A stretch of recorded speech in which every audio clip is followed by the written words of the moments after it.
Some feature of prokaryotic cell are mentioned below. Select the incorrect option சொல்றாங்களா.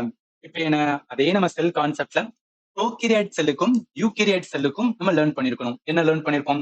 ப்ரோகிரியாட்டிக் செல் அப்படின்னா ஒண்ணே கிடையாது.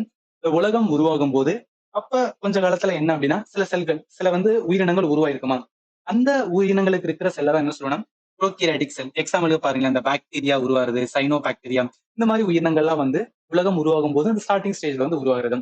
யூகேரியாட்டிக் செல் அப்படின்னு பார்த்தீங்கன்னா இந்த செல்கள் உருவானதுக்கு அப்புறம், அதாவது இந்த ப்ரோகிரியாட்டிக் செல் உருவானதுக்கு அப்புறம் அப்படியே காலம் மாற மாற மாற என்ன ஆகும்னா டெவலப்மெண்ட் டெவலப்மெண்ட் ஆகும்ல, அந்த மாதிரி செல்லை தான் என்ன சொல்லணும், யூகேரியாட்டிக் செல். அந்த மாதிரி செல்லுக்கு ஒரு பெஸ்ட் எக்ஸாம்பிள் நம்ம அனிமல் செல் நம்மள சொல்லலாம், பிளான்ட் சொல்லலாம், பங்கை, புரோட்டிஸ்டா, இது எல்லாமே யூகேரியாட்டிக் செல்.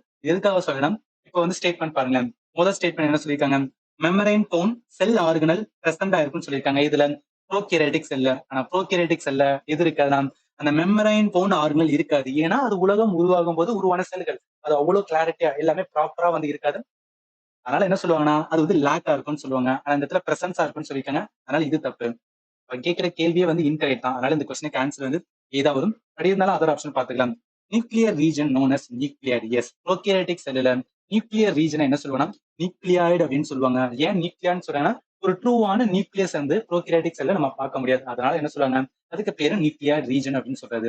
அதனால இந்த ஸ்டேட்மெண்ட் என்ன கரெக்டா இருக்கு. தேர்ட் பாருங்க, சிங்கிள் குரோமோசோம். எஸ், என்ன ப்ரோகேரியாட்டிக் செல்லுல என்ன இருக்கும் அப்படின்னு பார்த்தீங்கன்னா சிங்கிள் அண்ட் சர்க்குலரான குரோமோசோமோ கொண்டிருக்கும். ஆனா இங்க பாருங்க யூகேரியாட்டிக்ல மல்டிபிள் லீனியர் குரோமோசோம் கொண்டிருக்கும். நம்ம தான் தெரியும் பேர் ஆஃப் குரோமோசோம் நம்ம ஹியூமன் அண்ட் அனிமல் செல்லுக்கு இருக்கும். அதை வச்சு என்ன பண்ணிக்கலாம்னா கனெக்ட் பண்ணிக்கலாம். ஸோ அதனால இந்த ஸ்டேட்மெண்ட் என்ன கரெக்டா தான் இருக்கு.